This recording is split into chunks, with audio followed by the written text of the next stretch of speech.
barbell hip thrusts. So before we even get into using the barbell, I want to go over the foundations of how to do a body weight hip thrust so that you get that movement before we add any weight. So you're going to need something to go against. If you're in a gym, it would be a bench. I recommend putting the bench lengthwise instead of long, just so that it's the perfect width for your shoulders. You can turn it sideways if it feels a little bit better.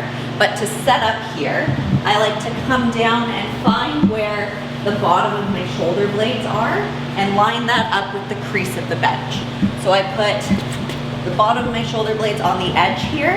Now setting up your feet, you want your shins to be vertical at lockout. So when you come up, they are straight up and down. They're not way out here, they're not in here. And then toe placement, you're going to have to play around with toes in or toes out to figure out what works best and where you can feel your glutes the best. So here, I'm not thinking about driving up to the ceiling. I'm actually thinking about pushing my back into the seat, pushing my feet into the floor, and then driving my hips forward and slightly up. So not this way, but this way. So I'm looking down at my knees the entire time. Brace your core for a punch, because when your abs are contracted, your low back is not going to do the work. It's going to put all of the load onto your glutes. So thrusting my hips forward, forward, forward.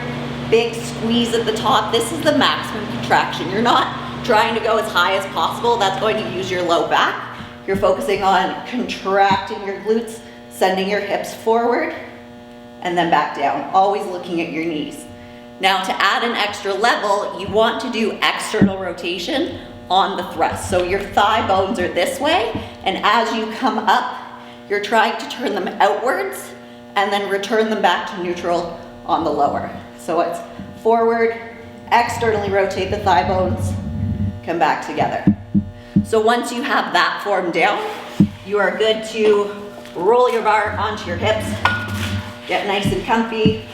Make sure that your feet are equal distance. A lot of people have the tendency, myself included, to put one foot in front of the other. So nice and even, push yourself into that seat, and you're gonna come up, externally rotate, and back down. You're not coming down too far, driving those hips forward, keeping constant tension on your glutes. You're not using momentum at the bottom to thrust it up. You're squeezing those glutes, driving it forward, and controlling the lower. And that's it.